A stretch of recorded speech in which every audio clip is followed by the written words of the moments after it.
Sir, possible ba na merong less than 15,000 monthly amortization? Comment ni Ma'am Michi Kois. Okay? So, ang monthly amortization natin dito, nagre-range po siya ng 18,000 to 23,000 pesos per month. Depende po yan sa financing na mapipili natin. Pag-ibig or bank financing, 10,000 to 25,000 cash out only. Yan lang yung ilalabas natin for the reservation fee. No spot down payment, no hidden charges. Lifetime ownership, meron ka pang clean title. So napakaganda, 'di ba? So sagutin muna natin tong tanong ni Ma'am. Ngayon, kung gusto niyo po mapababa yung monthly amortization ninyo, kailangan lang po ninyo is mag-down po kayo ng mas malaki para po lumiit yung loanable amount po natin, mas bumaba po yung magiging monthly amortization ninyo. Isa po yun sa mga sikreto kung gusto niyo pong mas maging magaan pa yung magiging monthly amortization ninyo. Meron ding isang option, let's say 18,000 yung monthly or 23,000 pesos per month.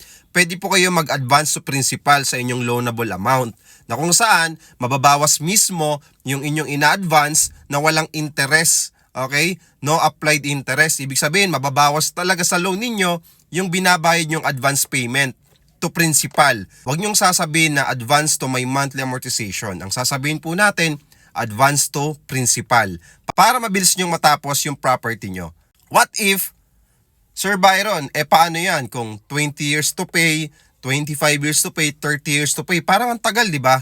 Yes, matagal yun, pero may option si Pag-ibig at si Bangko na mag-advance sa principal para mabilis mo siyang matapos. Siyempre, kung worst case scenario, natapos mo siya ng 20 years, 25 years, 30 years to pay, ibig sabihin, halos sobra na rin yung property value ng nakuha mong unit by that time. Ibig sabihin, na-leverage mo yung pera ng bangko at ni Pag-ibig para ibayad sa developer. At ang maganda nun, installment mo lang naman siya binabayaran. Kasi kung wala ka namang cash na ganun kalaki, let's say 3 million to 3.5 million, gamitin natin yung pera ng Pag-ibig at bangko.